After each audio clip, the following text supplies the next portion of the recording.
Let's get into some more issues now with Leisa Goddard from Adoni Media. She joins us from Brisbane, and Emilie from the Centre for Independent Studies in Sydney. Thanks both for joining us.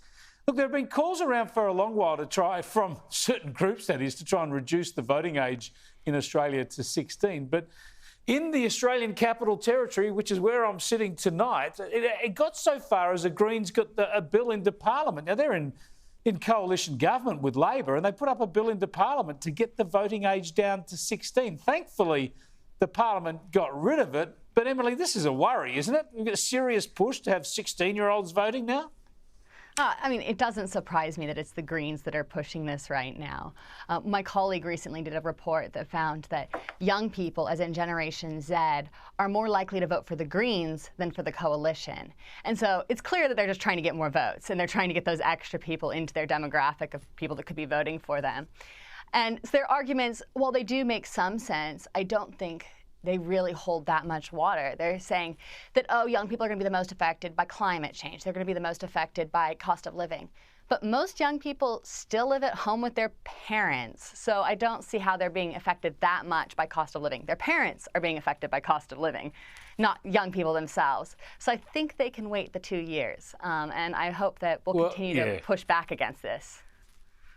Yeah, it's a ridiculous argument because the even younger people are going to be affected by more things for longer. So make the vote 5. I mean, it's just absurd. Leisa, it's clearly just the Greens trying to boost their votes. They know they'll do well with the younger and, let's face it, less informed that voters are.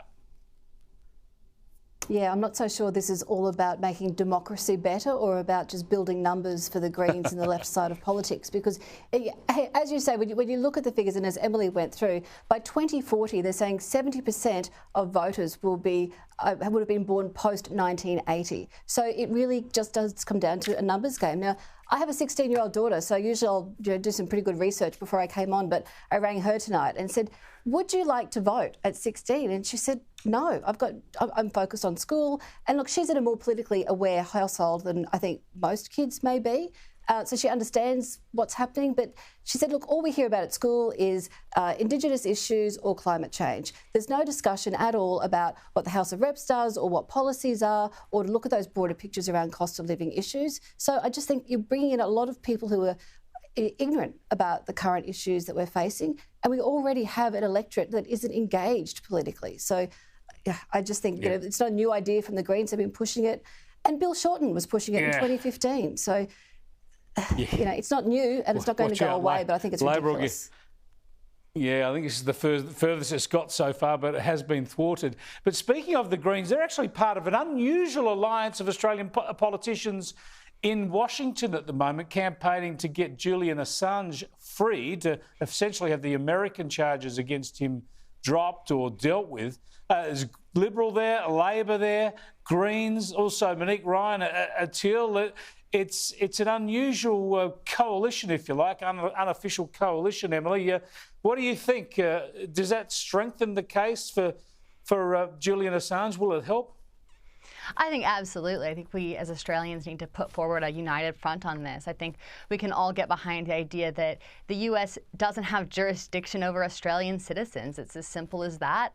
It's not treason to release secrets of another country because that's not your country. They had a foreign entity that released their secrets and they have to deal with it, and the only people to blame are the people in the United States that weren't able to keep their secrets secure. So I don't see why they're attacking Julian Assange, and I think Australians really need to not let the US bully them on this. Yeah, I think it's appalling what Julian Assange did. I'm no defender of Julian Assange, but he has been effectively in custody for so long, Leisa, that he would never have been locked away this long for the charges directed at him. And I would have thought that our great and powerful ally would do some sort of deal with Australia to ensure that he can be freed. Yeah, well, what is it, 60 hours of travel, they said, for 2 days of meetings for both sides, Democrats and Republicans.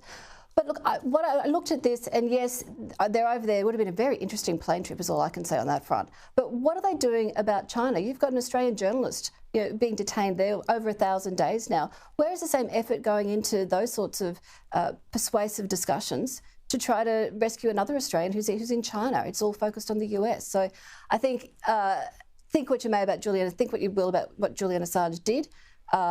You've got that many Australian politicians, I guess, over there on taxpayer coin. What are we doing about other Australians that are being held around this world? Indeed. Well, I can tell you, as I used to work in our Consular Affairs Department from the Department of Foreign Affairs and Trade, it works endlessly trying to help Australians who get themselves into trouble in all sorts of ways you couldn't imagine all over the world. Now, I did want to mention the Qantas and talk about reducing that payout, that multi-million-dollar payout to outgoing CEO Alan Joyce. About $500,000 has been cut off that so far. Maybe he'll lose more. I noticed the Qantas board, though, today, the AFR reports, they've all got pay increases and they paid hefty sums just to be on the board. So I think we'd all agree that Qantas needs to do a bit more here to recover its reputation. But I didn't want to finish up the program without showing you the Vice President of the United States, Kamala Harris, solving all the problems of the world for us with this little anecdote. So 2 frogs and 2 pots of water. So in 1 pot of water, you drop the frog in and you slowly turn up the heat. And that frog will be like, oh, it's getting a little warm in here. And then that water starts to boil and that frog perishes. In the other pot of water, you turn up the heat to the point it's boiling. You drop the frog in it, it'll jump right out. Let's not be that first frog. Completely meaningless, but she'll laugh anyway. Sorry, I misjudged the time. That's all the time we got. Thanks so much for joining us, Emilie and Leisa. Appreciate your insights.